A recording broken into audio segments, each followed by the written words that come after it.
You know how some stories live in the room with you for years before you finally say them out loud? This is one of those. I have told pieces of it to my closest friend, once to a therapist, on a few difficult mornings when I needed to remind myself exactly how far things had traveled. But not the whole thing. Not in order. Not with the parts that still have some weight to them even now. My mother had a way of introducing me at family gatherings that I came to recognize the way you recognize a familiar sound. The creak of a certain stair, the particular pitch of a door that needs oiling. She would pause for a half second before she said my name, long enough that everyone leaned in slightly. Long enough that the words that came next already had gravity before she spoke them. I stopped expecting her to get it right, somewhere around the time I finished my doctorate. What I did not anticipate was how completely and how concretely the story would eventually correct itself. My name is Clara Whitfield, and this is the morning I walked into a building that bore my name. Hi, I'm Martin. Sit with me a bit. Tonight, we're with Clara, 58 years old, biomedical researcher, founder of a company she built without anyone's inheritance and without anyone's full confidence. For a very long time, the people who were supposed to know her best introduced her to the world in the wrong tense. What she built in the years they weren't paying attention was, it turns out, the kind of thing universities put their name on, or in this case, her name. Subscribe if you haven't. We're here every week. Let's go. The first thing you need to know about my family is that my father was a high school principal for 31 years. That sounds like a biographical detail. It was actually the organizing principle of our household. It shaped what we talked about at dinner, what we worried about, what constituted success and what constituted failure, and, most importantly, what we said about each other to people outside the house. My father, Richard Whitfield, believed in education the way some men believe in God, not merely as a value, but as the whole architecture of a life worth living.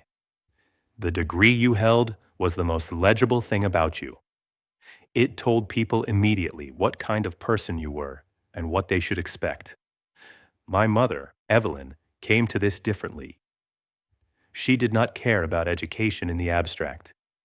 She cared about appearances and about what people in their particular circle would think. And it happened that in the world they moved in, education and appearances were more or less the same currency.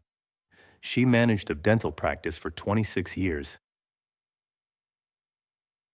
She also knew how to frame things, how to present a fact in the light that served the situation.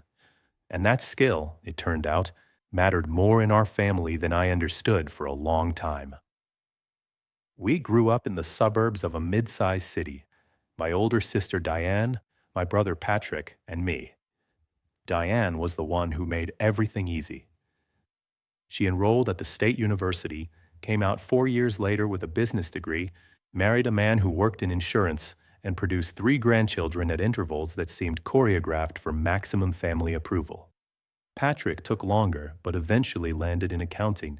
Stable, unflashy, everything my father admired in a profession. Then there was me. I was the science child.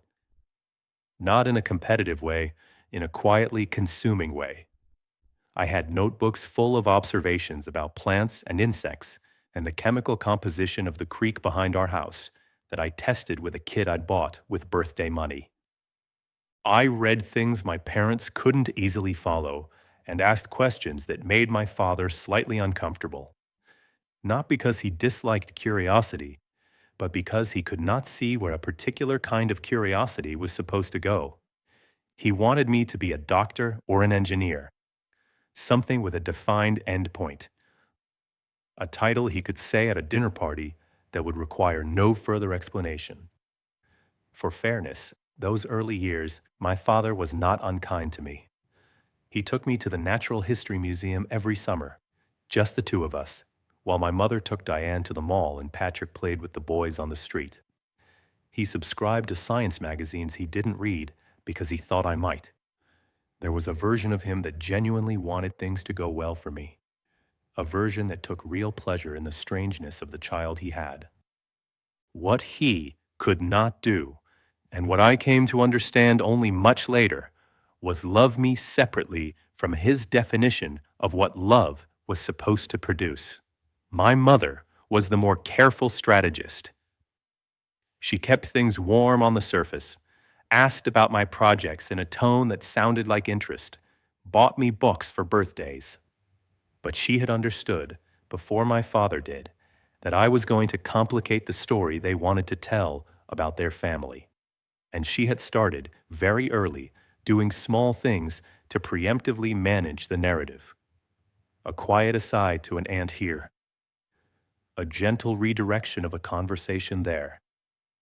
By the time I was 16, there existed a version of me in the family social world, a Clara Whitfield for public consumption, that had very little to do with who I actually was. I knew the version was there. I told myself it didn't matter.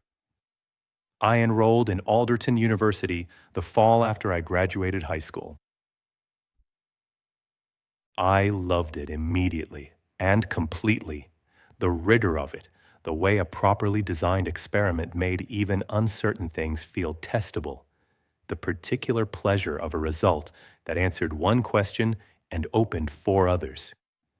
My first year was the best academic year of my life. I got a research assistant position with a professor in the department, worked longer hours than any undergraduate probably should have, slept very little. My parents came to family weekend and were visibly relieved. Whatever they had privately worried about appeared to be resolving. Diane told me later that my father had said, over dinner that fall, that he thought Clara was going to be just fine. He meant it. I know that. Junior year, I stopped sleeping. That is the simplest way to say what happened. The anxiety that had lived quietly in the background of my life since childhood, manageable, familiar, something I'd learned to work around, amplified that year until I could no longer function. I missed 2 weeks of class before I understood that the missing was not a phase. I could not finish sentences I started writing. I sat in the library for hours without reading a single page, and then walked back to my room and sat there instead. A professor noticed. A student advisor noticed. 2 other faculty suggested I speak with someone in the university's counseling center. I did. They recommended a medical withdrawal, a formal documented leave of absence, so that I could return when I was genuinely able to succeed. I left Alderton in March of my junior year. I want to be precise about what happened next, because my parents were never precise about it, and that imprecision became the foundation of a story they told for nearly 30 years. I left on a medical withdrawal. I spent nearly 2 years at home, in treatment, stabilizing. I found a therapist who understood anxiety in a way I had not previously encountered, not as a personal failure, but as a condition with mechanics, with a body behind it, with things that could actually be done. I worked a job at a lab supply company. I read. I planted things in the backyard and watched them. Then I re-enrolled at Alderton, finished my undergraduate degree, and went directly into a doctoral program. The whole arc, from the day I left to the day I walked across the stage with my PhD, took 8 years. That is longer than the standard path. It is not the same as not finishing. My parents knew these facts. What they did with them was something else. The first time I heard my mother describe my education to someone else, in the version she had settled on, I was 25 and standing in my grandmother's kitchen at Thanksgiving. I had been back at the university for 3 years by then. I had my undergraduate degree. I was 18 months into a doctoral program in biomedical science. I was exhausted in the productive way. Long hours on work I genuinely believed in, beginning to see the early shape of a research direction that no one else was pursuing in quite the same way. I came home for Thanksgiving feeling, if not confident exactly, then at least solid. My grandmother's house was small and always crowded, and conversations happened in overlapping clusters, so you caught pieces of things without intending to. I was at the counter cutting celery when I heard my mother in the dining room, speaking to my aunt in the tone she used for information that needed gentle management. She said, Clara had a difficult time at school. She eventually got sorted out, but it wasn't a straightforward path.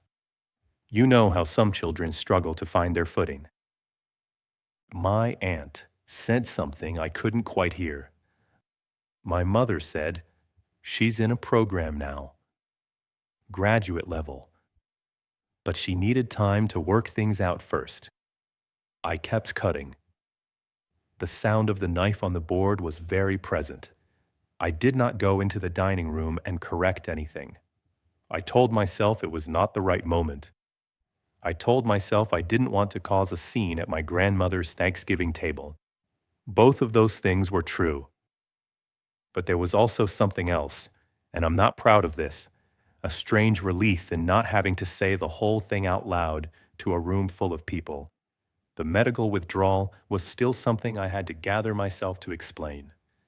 The word anxiety, said plainly to someone who was looking at you, still cost something I didn't always have to spend. I let it go. That was the first mistake. Not because saying something would have changed anything, but because silence, I learned later, is often heard as agreement. I want to tell you about Dr. Margaret Howell now, because she belongs in this story from the beginning, even though her most significant action comes much later.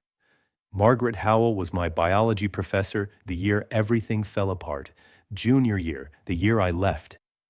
When the student advisor recommended the medical withdrawal, it was Dr. Howell who walked me through the paperwork. She sat across from me in her office with the forms on the desk between us and did not express disappointment and did not ask me to explain myself more than the situation required. She said, "The university will be here when you're ready to come back. The work doesn't go anywhere." She said it in the same matter-of-fact tone she used when explaining protein synthesis, as though my return were not an aspiration, but a scheduled event she had already noted in her calendar. When I came back 2 years later, Dr. Howell remembered me precisely and immediately. She took me on as an undergraduate research assistant again, and when I entered the doctoral program, she became my thesis advisor. She was exacting and had very little patience for imprecision, which turned out to be exactly what I needed from a person. She returned every chapter draft covered in red ink and margin notes that were often sharper than I would have liked, and that were consistently correct. I defended my dissertation on a Thursday in November, with her sitting in the front row, arms folded, face giving nothing away until I finished, when she said, quietly, "That was well done." I cried in the hallway afterward. Not from relief, from something more complicated that I still don't have a clean word for. My parents were not there. I had told them the date twice. My mother had said they would try to come, which I had learned to translate correctly. My father said, "You know, Clara, this is something you could have done years ago." He paused and added, "But congratulations." He meant both things. That was, in some ways, the most honest he had ever been with me about how he saw my path through the world. I drove home alone that night in light rain.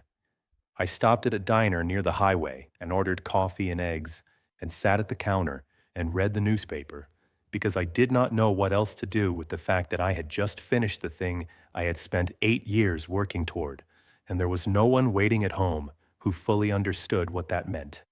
I sat there for a long time. I left a good tip. I drove the rest of the way home. That was fine. I had learned not to need the thing I was not going to get. The years after my doctorate were the busiest of my life, and for a long time, the most invisible. I spent 2 years as a postdoctoral researcher before deciding to do something that made several of my colleagues gently nervous. I started a company, not a large company. In the beginning, it was myself, 2 graduate students, and a converted storage space in a building with unreliable heating and a freight elevator that worked on its own schedule. We were developing early-stage diagnostic tools for conditions that currently go undetected until they were already serious. The kind of problem that, if you solve it even partially, changes outcomes for a very specific and real group of people. The science was real. The problem was real. The funding was never quite as reliable as either of those things, but I was 31 years old and had spent enough time waiting for the right conditions that I had decided quietly to stop waiting. I called my parents when the company was incorporated and drove out on a Saturday to tell them in person. I had the registration papers in a folder on their kitchen table. My father looked at the papers for a long time. He said, "Is there money coming in?" I explained the funding model, the grant applications we had submitted, the timeline I was working toward. He nodded in the slow, deliberate way he had when he was processing something he had not anticipated and was not yet sure what to do with. Then he said, "I just hope you know what you're doing, Clara." My mother said nothing during that exchange. She refilled my father's coffee and sat down and listened, and when there was a natural pause, she asked if I would stay for dinner. That was her contribution. I stayed. We talked about Diane's youngest learning to read, and Patrick's new car, and my grandmother's hip replacement. We did not return to the company. Several weeks later, my cousin James, Patrick's son, then 22, told me that his father had mentioned my new venture to him. James was curious and bright, and I had always liked him for it. He said without apparent malice, "Uncle Richard said to be careful about taking professional advice from you. He said you'd had a rough go of the academic thing and were maybe trying to make up for it with this." I thanked him and said his grandfather was working with the information he had. I marked that as a line crossed. Not loudly, just in the way you mark things in your own internal accounting, so that later you know precisely where the balance shifted. The company grew slowly, then less slowly. By the time I was 38, we had 11 staff members, real funding, and a product moving through early-stage clinical trials. I was presenting at conferences. I was publishing.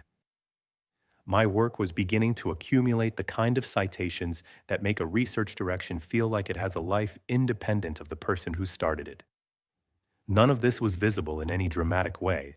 It showed up in trade publications and grant databases, not in newspapers. My parents had no frame of reference for most of it, and I had largely stopped trying to build one for them. The year I turned 35, I presented at a national conference in my field for the first time as a primary researcher, rather than as someone affiliated with a larger institution. That distinction mattered in ways I had not fully anticipated. When you present under the banner of a university or an established research group, people know roughly where to place you before you say a word. When you present as the founder of a company most people have not heard of, you spend the first few minutes of every conversation establishing credibility before the actual work can be discussed. I had prepared for that.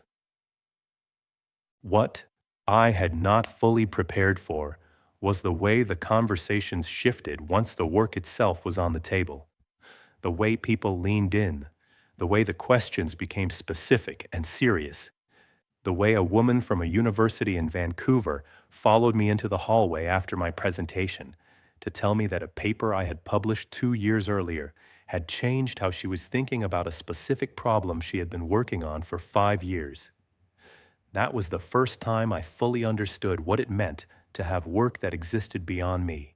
work that had traveled somewhere I had not traveled and done something I had not done. I called my parents that evening from the hotel. I was not sure why I called. I knew before I dialed that I would not be able to explain the significance of the day in terms they could receive. My mother asked if the conference had gone well. I said yes. I had presented my research, and the reception had been very positive. She said, "Good. It's good that you're making those connections." She meant it encouragingly. She was thinking about networking, about useful relationships, and how professional contacts might help stabilize the company financially. She was not wrong exactly. She was just in a completely different conversation than the one I was trying to have. My father got on the phone briefly. He asked if I was managing the travel all right. I said I was. He asked if there was anything exciting about the work. I said there was. I tried to describe the specific diagnostic problem we were working on, the population it would affect, the gap it would address. He said, "That sounds important." He said it in the same tone he used when I described something he could not fully follow, but wanted to be supportive of. The tone that means, "I believe you and I have no frame for this." I hung up and sat on the edge of the hotel bed for a few minutes. The view was a parking structure and a piece of sky. I thought about the woman from Vancouver who had given me her card and said to send her the draft of the next paper when it was ready. I thought about the 5 or 6 conversations that had happened after the presentation, each one more specific and more engaged than the last. I thought about how completely different those conversations were from the one I had just had. That was fine. It was simply a fact of the life I had built, that the place where I was most legible was not the place where I had been born. The family reunion that year was held at a rented facility outside the city. My parents organized these events every 3 or 4 years, with the particular enthusiasm of people who believe in the performance of family cohesion as an act of maintenance. My mother assembled a slideshow of family highlights for every reunion, something she spent considerable time on, arranging the photographs with an attention to sequencing that was, in its way, a kind of editorial work. Who appeared? In what order? For how long? I was in the slideshow. There was one photograph of me from a Thanksgiving 4 or 5 years earlier. No caption beyond my name. No context. Diane's family had 3 slides: the children's milestones, a vacation, a school photo, arranged in a collage my mother had clearly spent time making. Patrick and his family had 4. My grandmother had a dedicated slide with multiple photographs. I had one image, my name, and nothing written beneath it. My mother stood next to me while the slideshow played and said under her breath, with her sister and brother-in-law seated a few feet away, "We didn't have many recent ones of you. You're always working." Her sister turned to me and asked, with genuine curiosity, "What is it you do, Clara?" I can never remember exactly. My mother answered before I could. She said, "Clara does laboratory research. Medical things. It's quite specialized, not something most people would immediately recognize." She said it with a warmth that functioned as a ceiling. She was not lying. She was placing a limit on the version of me she was willing to present in the room. Niche. Specialized. Not something most people would recognize. She had decided somewhere along the way that the safest version of me to offer the world was a contained one. I turned to her sister and said, "I run a biomedical research company. We're developing early diagnostic tools. It's been going well. A beat of quiet. Her sister said, "That sounds quite significant." My mother smiled and said, "Clara has always been focused on her work." Then she turned the conversation to Diane's youngest, who had recently been accepted to a gifted program. I stood there a moment and then walked to the food table and made myself a plate and sat with my grandmother, who asked direct and interested questions and listened fully to every answer. Near the end of the afternoon, she said, "I'm proud of you, Clara. I want you to know that." She died the following spring. I think about that sentence often. The way she said it, plainly, like a fact she needed me to have. The family gathered for Diane's 50th birthday, the year I turned 42. Diane wanted a party, not a dinner. Rented hall, catering, 24 people. I drove out and brought a gift I had put thought into, and arrived to find that the seating had been arranged in a way I recognized. Diane's professional friends at 2 tables near the center. Family clustered near the edges. It was not intentional. It was just how things organized themselves in a room when one person's life was considered the main event. At some point during dinner, my father gave a toast for Diane. It was warm and specific, and moved through her life in a way that made clear he had been paying close attention to it. Her early career, her marriage, her children, the particular courage she had shown during a difficult period in her business 3 years prior. He said, "You have made everything we hoped for look possible. We are so proud." He meant it completely. I watched Diane's face while he said it, and saw the particular satisfaction of someone who had always known this was coming, and felt it fully nonetheless. After the toast, a family friend who had known all 3 of us since childhood leaned over to me and said, in the kind tone people use when they are trying to be inclusive, "And what about you, Clara? Are you still doing your lab work? Still doing your lab work?" As though it were a hobby that had lasted perhaps longer than expected. I said that I was, yes. I said the company had recently entered a collaborative trial with a pharmaceutical group and that the results were promising. He nodded with the interested but unreceiving expression of someone whose question was social rather than substantive. He said, "Good for you. That's great." Then he turned back to the person beside him. I ate my dinner. I clapped during the cake. At some point near the end of the evening, Diane found me near the coat rack and asked how things were going in a way that was genuinely warm. Diane and I had never been close in the way that some sisters are, but we were not unkind to each other. She said, "Honestly, Clara, I don't know how you do it. Running a whole company." She said it with real admiration, which I received carefully, because real admiration from Diane was not something I had much practice with. I said it had its difficult periods. She said, "Dad talks about you more than you think. He worries about you, which is his way of caring." I said I knew that. She said, "He doesn't know how to say he's proud. He thinks if he says it, it sounds like he's surprised." She said this thoughtfully, as though she had worked it out over time and was offering it to me as something useful. I thought about that on the drive home. I drove with the radio on and the window cracked, and I turned Diane's words over in my mind, not with the feeling that they resolved anything, because they did not, but with the feeling that they were true, and I had not heard them said plainly before. He thinks if he says it, it sounds like he's surprised. That was my father exactly.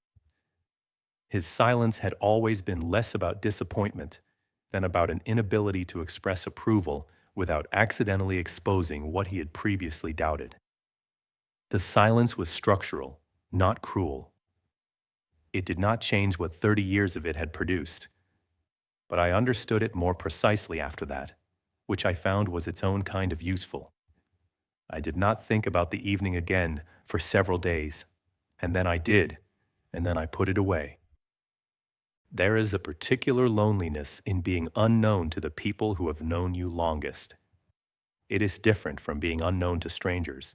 Strangers have no investment in a prior version of you, so their not knowing is simply neutral. The people who have known you since childhood are different. They carry a picture of you that was taken at a specific moment, often when you were unfinished, and they have never replaced it with anything more current. The picture from 1989 is still the one they reach for when they introduce you in a room. The work you have done in the 35 years since, the late nights, the failed experiments, the small victories that no one asked about, the decisions you made alone because there was no one in the family conversation who could have understood the variables. None of that has made it into the picture. You are still the version of yourself they understood. You probably always will be. I spent a long time being angry about that. Somewhere in my mid-40s, I stopped being angry about it and started simply noting it, the way you note weather, a fact with patterns, but without resolution. Then I got the letter. 2 years before the naming ceremony, we had a family reunion at my parents' house. By then, I was 56.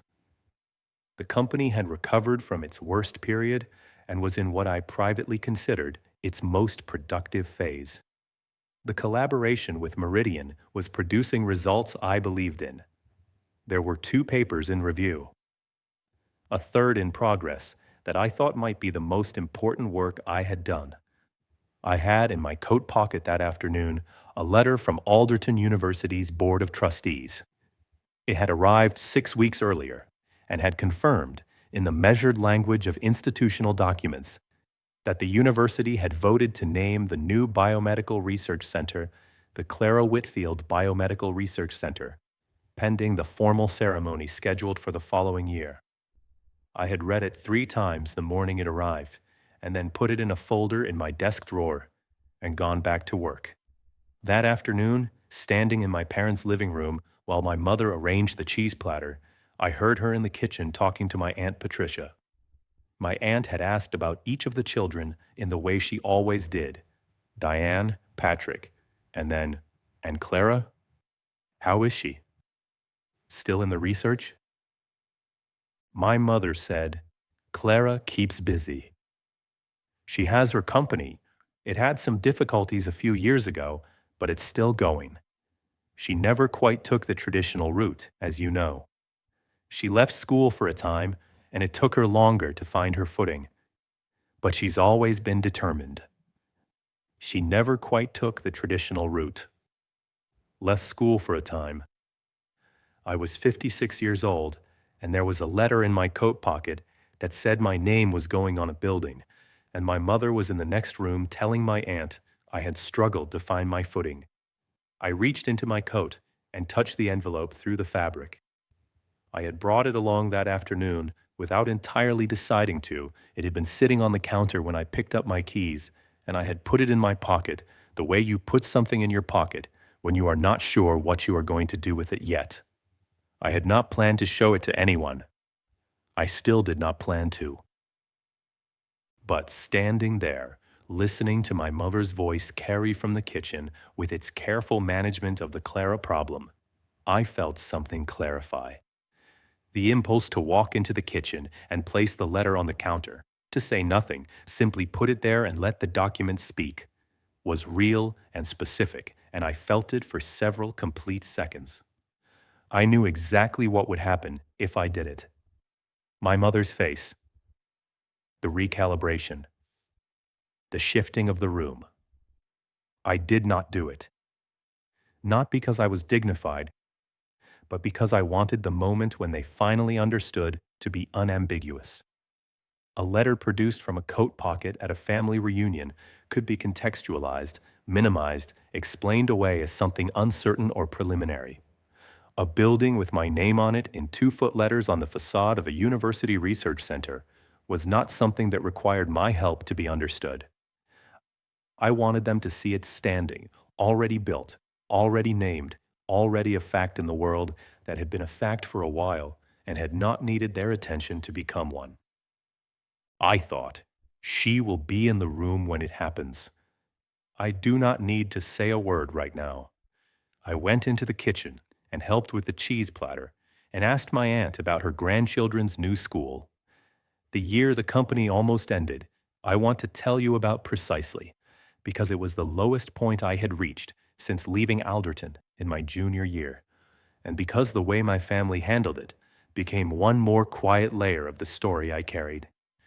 I want to say something first about what the company had been before I tell you what the crisis nearly made of it, because I think the story is incomplete if I only describe the difficulty without saying clearly what was at stake. By the year everything went wrong, we had been operating for 22 years. 22 years of early mornings in a lab that had started in a converted storage room and had grown, slowly and without fanfare, into a real research facility with 11 people and 3 active clinical partnerships. Those 11 people were not an abstraction to me. I knew who among them was sending children to college that fall, who had just bought a house, who had been with me since the early years in that building with bad heating and had stayed not because they could not find other positions, but because they believed in the direction of the work. That belief was not cheap, and I did not treat it cheaply. There had been a period when the company was around 12 years old when we had come close to a major acquisition. A pharmaceutical company had approached us with an offer that was, on paper, genuinely good. I had spent 3 months considering it seriously, working through the numbers with an advisor, thinking about what it would mean for the staff and the research, and the specific problems we were trying to solve. In the end, I did not take it, partly because the terms would have allowed the acquiring company to redirect the IP in ways I was not comfortable with, and partly because I knew, in a way I could not fully articulate but trusted completely, that we were not finished yet. That we had not yet reached the part of the work that I had started the company to do. The acquisition people had not understood that. My parents had not known about it. The year it happened, my father had called in the spring to ask if I had considered stabilizing the company by finding a partner or an investor. I had been, at that very moment, in the middle of declining an acquisition offer. I said I was managing the company carefully. He said, "Well, it's important to be practical, Clara." I said I agreed. It starts with a grant that was not renewed. A major source of funding that we had held for 6 years and had built our timeline around. I received the notification in April and spent the following week quietly working out what it meant in practical terms. Which positions were at risk? Which timelines had to be rebuilt? Which clinical trial phases were affected? The loss was significant enough that I had to let 4 people go.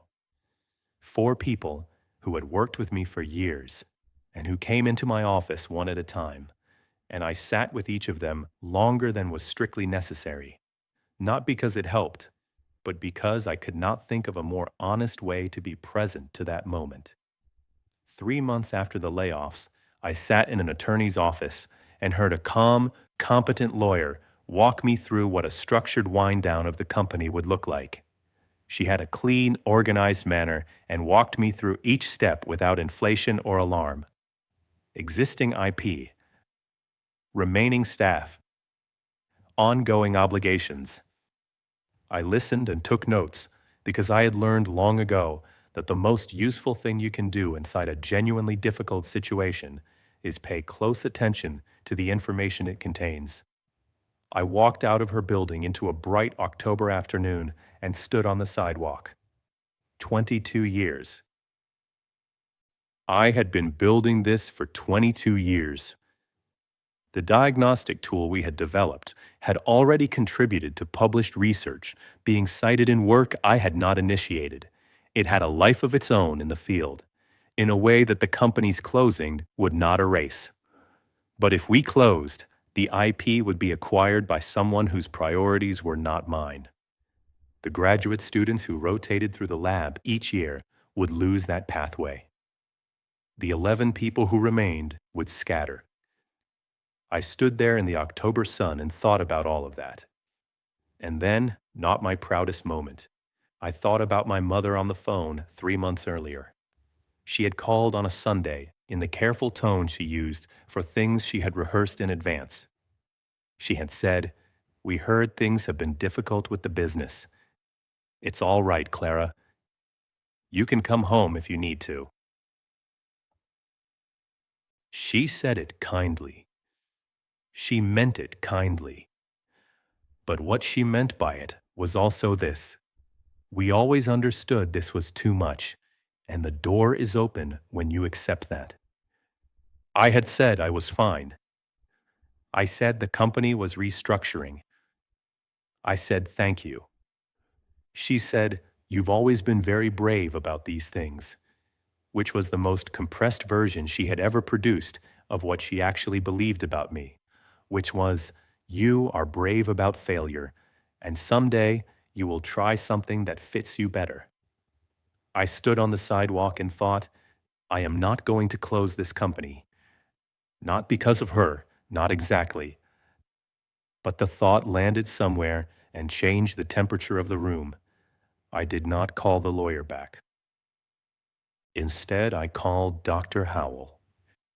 She was 71 and recently retired, living in a small house near the campus where we had both spent years. I told her where things stood. She listened without interrupting, which was rare for her. And when I finished, she said without preamble, "Have you contacted Meridian?" Meridian was a pharmaceutical research group that had been working on adjacent diagnostics from a different methodological angle. She said there was a researcher there, relatively young, very good, who had been looking at a gap in their methodology that she believed my work addressed. She said she had been meaning to make an introduction for months and would make it now. She called me back within the week to confirm she had done it. The call I had with the Meridian researcher, Dr. Anisha Kapoor, 37, the most focused person I have spoken to in a professional context, lasted just over 4 hours. We covered the technical landscape in the first 90 minutes. In the second 90 minutes, we mapped what a collaboration could look like in practical terms. By the end of the call, we had the rough shape of an arrangement that neither of us had started the conversation expecting to find. I drove home from the coffee shop where I had taken the call and sat in my car in the driveway for a few minutes because the shape of the next chapter had appeared on the horizon as clearly as I had ever seen anything. I told no one. There was nothing concrete enough to say yet, and I had learned that hope stated before it is earned changes the quality of the work. I want to say something about the years between the wind-down conversation with the lawyer and the formal Meridian announcement, because they were not simple years, and I did not move through them cleanly. I made some decisions during that period that I was not entirely sure about. I reduced my own salary to keep the remaining positions funded for as long as possible. I took a consulting contract that I did not particularly want because the money was real and the timeline was concrete. I worked fewer mornings in the lab and more evenings at my desk doing the financial and administrative work that had accumulated during the crisis because I had not been paying it the attention it required. There were weeks where the science itself, the actual work, the part I had entered this field to do, felt distant in a way that troubled me more than the financial situation did. There were also nights when I sat in my kitchen after 11 and allowed myself to think plainly about what it would mean if it did not work. I was 50 years old. The field would not disappear without me. The work I had done was in the literature, was being cited, would continue to have a life in other people's research, regardless of whether my company survived. I told myself this honestly, without the comfort of self-pity or the inflation of martyrdom. If it ended, it would not have been for nothing, but it would be over. I thought about that with a clarity that surprised me in some ways and did not in others. I had been building this for over 2 decades. The idea of it ending was not abstract. It had a shape and a weight, and it sat in the room with me during those evenings in a way that was specific enough to be instructive. It told me things about what I actually valued, which is sometimes what the prospect of losing something is most useful for. I called Dr. Howell on a Tuesday evening in March. I was not looking for comfort. I was not certain what I was looking for. I told her the state of things as precisely as I could, and then was quiet. She listened. She did not say it would be all right. She did not offer reassurance of any kind. What she did was ask one question: have you contacted Meridian? The collaboration was formally announced 8 months later. In the 2 years that followed, we produced research I am genuinely proud of, not proud in the way you are proud of surviving something, but proud in the way you feel when the thing you tried to do actually does what you believed it could. The diagnostic tool we refined together entered the clinical application pipeline. 2 papers published, a third in progress. Citations accelerating in areas we had not directly initiated. Dr. Kapoor and I spoke weekly throughout that period. She was everything the field required and did not always have: rigorous, direct, allergic to comfortable vagueness. We disagreed about the methodology in the third paper for 6 weeks, and both of us were better researchers for the argument. When we finally reached agreement, she sent an email that said, "Okay, you were right about the controls." That message meant more than most things said aloud in those years. I want to tell you what those 2 years were actually like, because collaboration of that kind does not look the way people imagine it from the outside. It is not a series of elegant breakthroughs. It is argument and revision and dead ends and the particular frustration of a result that should have confirmed something but didn't. And then the slower, more careful work of finding out why it didn't and what that meant for everything that came before it. Dr. Kapoor and I were in different cities. We worked through email and weekly calls and quarterly visits, 3 days at her facility, then 3 days at mine, which sounds logistically simple and never was. We spent 2 full days during one of those visits arguing about a single variable in the trial design that we had, it turned out, each been privately concerned about for months but had not said plainly. When we finally said it, we lost 6 weeks of timeline and saved the entire study from a significant flaw. Neither of us said "I told you so" because neither of us was more right than the other. We had both known something was off and had both waited too long to say it. That was the most useful lesson of the collaboration, which was the hesitation to speak directly costs more than the conversation does. The diagnostic tool we refined together had, by the time the papers were in peer review, already been adopted in trial use by 3 clinical partners. The results from those trials were not dramatic in the public-facing way that medical news sometimes is. There was no announcement, no press release, no moment that anyone who was not in the field would have noticed. What there was, a reduction in time to diagnosis for a specific class of conditions that had previously required a longer and more invasive process. The people for whom that reduction mattered had no reason to know my name. That has always seemed correct to me. Dr. Howell followed every step. She no longer worked actively, but she read the papers and marked the drafts and appeared at the department colloquia where the work was being presented, sitting in the 3rd row with her arms folded. When the 2nd paper was published, she called me and said, "Your 3rd chapter was always where this was going." She meant my doctoral thesis, which I had defended 21 years earlier. I laughed, which I do not do enough. She laughed as well. It was Dr. Howell who submitted the nomination to the university's naming committee. I did not know she had done it until 3 months after the fact, when the committee chair contacted me to say the proposal was under serious consideration. The Clara Whitfield Biomedical Research Center. Not a plaque, not a podium, a six-floor research building that had been under construction for 2 years and was approaching completion and needed a name. The committee voted unanimously. The formal letter arrived in February. I sat with it at my kitchen table for a long time, not from disbelief, from something adjacent to, but not identical to vindication, a feeling I have not managed to fully name in the time since. It was not about proving anything to anyone, or mostly it was not.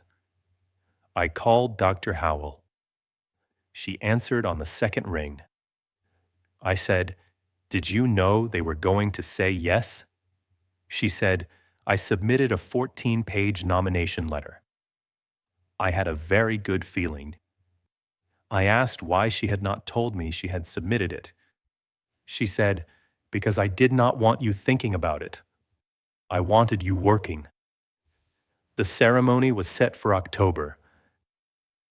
The university asked for a list of people I wished to invite. Colleagues, collaborators, anyone whose presence was meaningful. I made the list with care. Dr. Howell, Dr. Kapoor, several former graduate students, colleagues whose work had genuinely crossed paths with mine. Then I paused at my parents. The university expected family on the list. They said it as though the answer were obvious. I sat with that for 2 full evenings. I had stopped wanting my parents at my professional milestones somewhere in my 40s, a decision made not from bitterness, but from a sense of preservation I make no apology for. But some part of me, the same part that had cried in the hallway after my dissertation defense, believed they should see this. Not for me, for the accuracy of the record. I had spent 30 years being described as someone who could not finish school, and the truth was going to be standing in concrete and glass, 6 stories, on the campus where the story had begun. I wrote their names on the list. I did not tell them what they were coming to. The invitation the university sent described a naming ceremony and dedication for a new research facility. Date, time, location. My mother called to ask if it was formal attire. I said, smart casual. She asked, "Is this something we should know more about?" I said the university would have a program.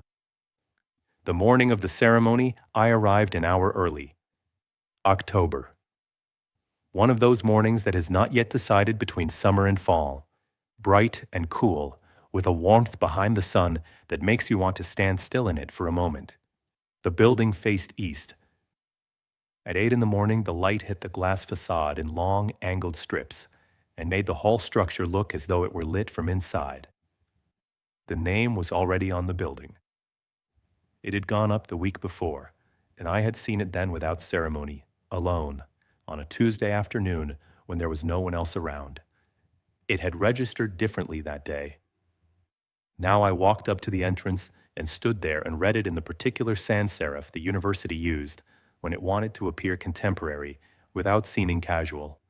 Clara Whitfield Biomedical Research Center. It felt for a moment entirely simple. Like a fact. Like a thing that had been true for some time and was now also visible. I went inside. The atrium was being arranged for the reception. Tables, flowers, the university's branding placed with the practiced efficiency of people who do this often. A graduate student I had supervised 2 years earlier spotted me from across the room and raised both hands in a gesture of enthusiasm that I was not prepared for at that hour. I raised one hand back. She crossed the room and said, "This is the most exciting thing that's happened in this building, and nobody's even done any research in it yet." She meant it as a compliment, and it landed as one. Dr. Howell arrived at 9. She walked in with the cane she had started using recently and with the posture she had maintained at every conference I had ever watched her attend. perfectly upright, eyes moving quickly to assess the room. She saw me and made her way over without hurrying.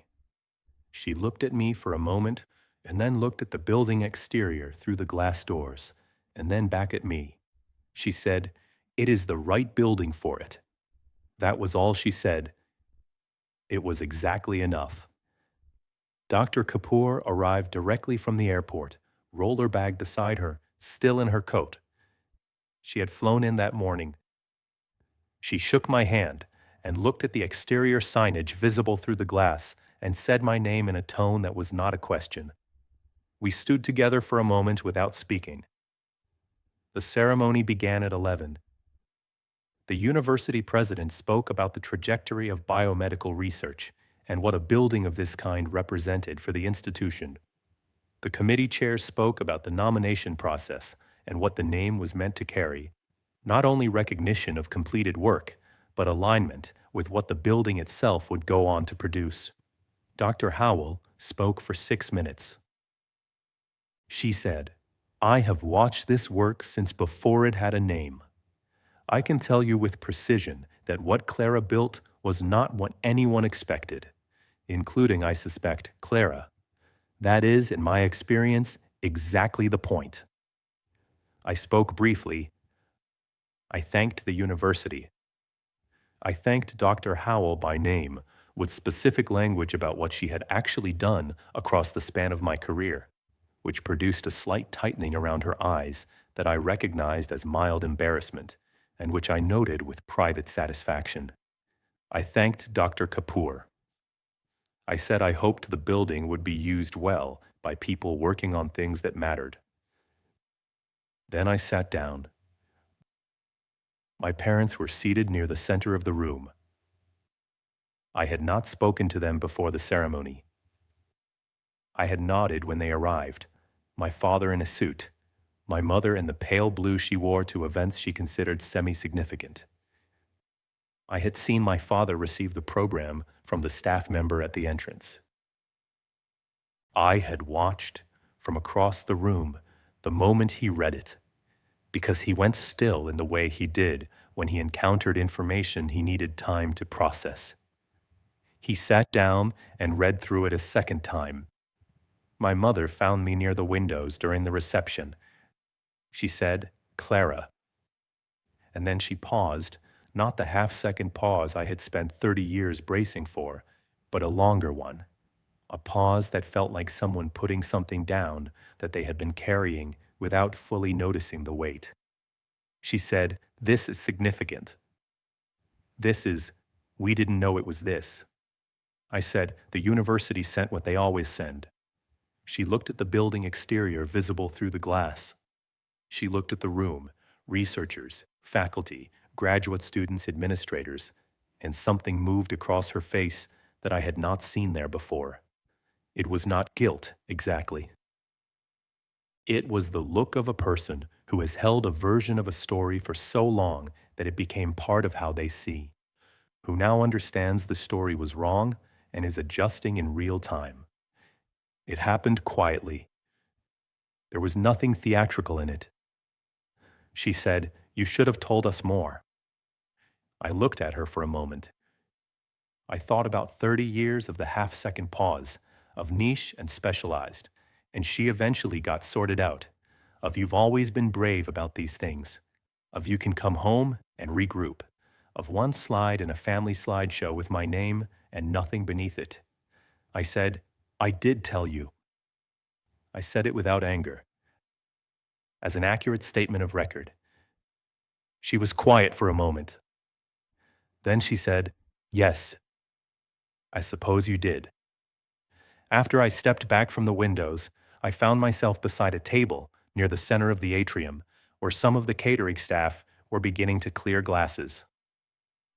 A woman I didn't recognize, late 60s, gray hair, reading glasses pushed up on her head, introduced herself as a member of the university's donor board. She said she had followed the research center project for 2 years and had been waiting for this day with something she called genuine anticipation, which is not a phrase board members usually use, and which I found unexpectedly moving. She said, "I want you to know that when the naming committee made their decision, it was not a close vote." She said it as though this were something she had been waiting to tell someone and had found her moment. I thanked her. I did not quite know what else to do with it.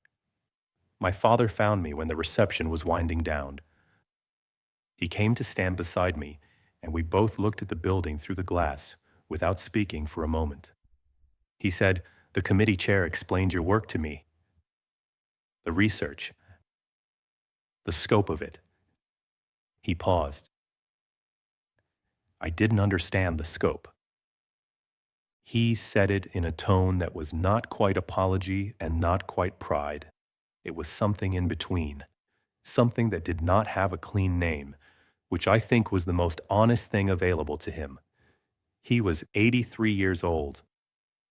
He had spent his entire professional life in education, and he was standing in a building named after his daughter, having just learned from a stranger what his daughter's work had actually been. I did not say, "I tried to tell you," many times. I did not say, "You decided not to hear it." I said, "It has been a long project." He said, "Yes." He put his hand briefly on my shoulder, the way he had when I was a child and he had approved of something, and then moved away to find my mother. I watched him cross the room. He found her near the entrance, where she was standing with her coat already over her arm, the posture she assumed when she was ready to leave a place, but did not want to be the one who said so first. He said something to her. She looked up at him and then across the room at me. I had the particular experience of being looked at from a distance by someone who was seeing you clearly for perhaps the first time, which is a different experience than being seen. I looked back. Neither of us made a gesture. I stood there for a while longer. A young postdoc I didn't know stopped beside me and looked up at the exterior signage visible through the atrium glass. She said, "My advisor has cited your work about 12 times in the last 2 years. I feel like I've been citing you without knowing it was you." She said this with a kind of wonder that I found I did not quite know how to receive. I said that was kind of her to say. She said, "No, I mean, the work is good. It's actually good."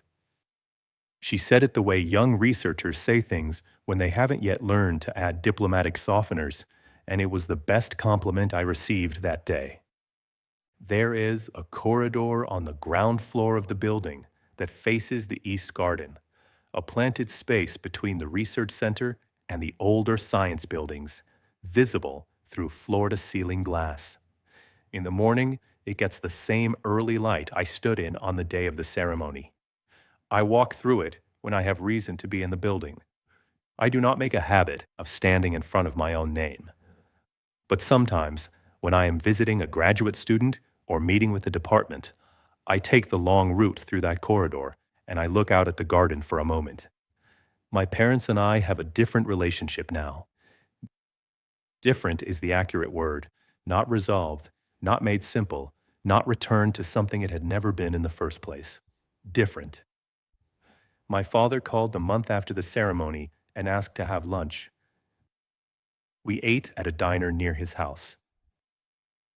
He asked questions about the research with the real curiosity he had shown me when I was a child. The version of him that had taken me to the Natural History Museum every summer and subscribed to magazines he could not follow. That version had been there all along underneath the other one. We talked for 2 hours. Before we left, he said, "I think I didn't know what I didn't know for a long time. About your work. About what you were building." He said it looking at his coffee cup. That was as close as he ever got, and I accepted it for what it was. My mother sent a card. Handwritten. She said she was proud of me. She said she understood that word might feel insufficient at this point. She said she meant it anyway. I keep the card in a drawer where I keep things I want to have without having to look at every day. Dr. Howell is 78. She still reads everything I publish and sends commentary, usually by early morning email, usually about something I thought was already settled.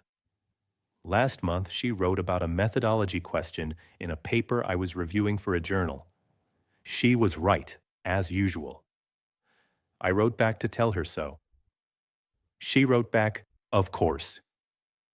That was the entire reply.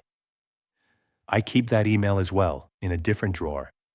There is a graduate student currently working in the building, second year, working on something adjacent to the diagnostic problem that started all of this, taking it in a direction I had not anticipated, and which is, I think, going to be important. I have read her preliminary results twice. I mentioned my read to her during a meeting last week, and she went very still in the way young researchers go still when someone whose judgment they have been measuring themselves against says something unexpected. I told her the work was genuinely interesting and that I wanted to hear more about it in 6 months. She said, "Really?" I said, "Yes, really." She wrote it down. That is the part of this that no one in my family ever quite understood, that the work is not a single thing you finish and then display. It is ongoing. It feeds other work. It lives in other people's projects in ways you cannot predict and we're not trying to control. The building with my name on it will house research I have not imagined yet, done by people who may not know precisely why the building is named what it is. That seems correct to me. That seems like the point. The company runs. Dr. Kapoor and I have 2 more collaborative projects developing. The building is occupied, labs full, graduate students working late, the particular noise of a research facility being used for what it was built for. I have a garden at the house I bought 3 years ago. I spend time in it before my desk hours begin, in the early morning when the light is still arriving. There is nothing complicated about working in a garden. The task in front of you is clear. The results show up in their own time and do not need explaining. I made tea this morning before I sat down to write this. The house was quiet. The garden outside the kitchen window is in the middle of October, which is the most honest month. Everything visible and cooling, nothing pretending to be something it is not. There is a building on a university campus with my name on it. I said nothing then. I have nothing left to say now.